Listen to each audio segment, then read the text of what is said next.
എല്ലാവർക്കും ഗുഡ്വിൽ പാചകത്തിന്റെ പുതിയ എപ്പിസോഡിലേക്ക് സ്വാഗതം. ഇന്ന് നമ്മൾ അടിപൊളി ഒരു നാടൻ രീതിയിൽ ഒരു പച്ചമോരാണ് ഉണ്ടാക്കാൻ പോകുന്നത്. എളുപ്പത്തിൽ എങ്ങനെ തയ്യാറാക്കണം, നമുക്ക് ഇതിലേക്ക് ആവശ്യമായിട്ടുള്ള ചേരുവകൾ നമ്മളിപ്പോൾ ഓരോന്നോരാൻ ഇടാൻ പോവുകയാണ്. ആദ്യമായിട്ട് നമ്മൾ ചെറിയ കഷ്ണം ഇഞ്ചി, ഒരു 4 പീസ് കാന്താരി മുളക്, 2 പീസ് പച്ചമുളക്, ഒരു നുള്ളു മല്ലിയില, ഒരു നുള്ളു കറിവേപ്പില, ഒരു 10 ചുവന്നുള്ളി നമ്മൾ എടുത്തിട്ടുണ്ട്. അപ്പോൾ നമ്മൾ ചേർത്ത് കൊടുക്കുകയാണ്. ഇതിലേക്ക് നമ്മൾ ഉപ്പല്ല ചേർക്കുന്നത്, ഉപ്പിന് പകരം കല്ലുപ്പാണ് ചേർക്കുന്നത്. നമ്മൾ കല്ലുപ്പ് ചേർത്ത് കൊടുക്കുകയാണ്. നമ്മൾ വീട്ടിൽ തയ്യാറാക്കിയ നാടൻ കട്ടത്തൈരാണ് ഇതിലേക്ക് നമ്മൾ ചേർത്ത് കൊടുക്കാൻ പോകുന്നത്. അത് നമുക്ക് ഏകദേശം ഒരു 1/2 ലിറ്ററോളം വരും. അത് നമുക്ക് ഇതിലേക്ക് ചേർത്ത് കൊടുക്കാം. ഇതിലേക്ക് നമുക്ക് തണുപ്പിന് വേണ്ടി 2 കഷ്ണം ഐസ് ക്യൂബ് നമ്മൾ ചേർത്ത് കൊടുക്കുന്നുണ്ട്. ഒരു 1/2 ഗ്ലാസ് വെള്ളം നമ്മൾ ചേർത്ത് കൊടുക്കുകയാണ്.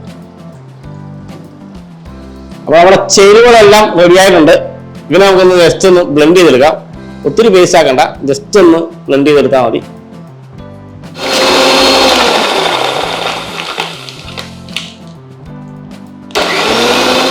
അപ്പോൾ നമ്മുടെ പച്ചമുളക് ബ്ലെൻഡ് ചെയ്ത് വെച്ചിട്ടുണ്ട്. നമ്മൾ ഗ്ലാസ്സിലേക്ക് മാറ്റുന്ന മുമ്പായിട്ട് നമ്മൾ ചെറിയ സോഡ ഒഴിച്ച് കൊടുക്കുന്നുണ്ട്. ഓപ്ഷണലാണ്, നിങ്ങൾക്ക് വേണമെങ്കിൽ ചേർക്കാം, ഇല്ലെങ്കിൽ നിങ്ങൾക്ക് ഒഴിവാക്കാം.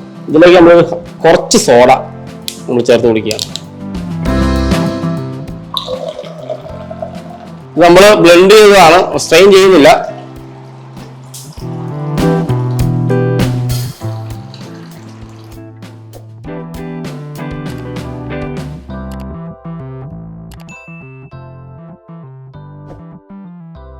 അപ്പോൾ നമ്മളിന്ന് ഉണ്ടാക്കിയ ബട്ടർ മിൽക്ക് എല്ലാവർക്കും ഇഷ്ടമായെന്ന് വിചാരിക്കുന്നു. നമ്മളൊരു വെറൈറ്റിക്ക് വേണ്ടി സോഡ ഒഴിച്ചിട്ടുണ്ട്. നിങ്ങൾക്ക് വേണമെങ്കിൽ ചേർക്കാം, ഇല്ലെങ്കിൽ ഒഴിവാക്കാം. അപ്പോൾ അടുത്ത എപ്പിസോഡിൽ പുതിയൊരു വീഡിയോയുമായി വീണ്ടും കാണാം. Signing off chef Nivin.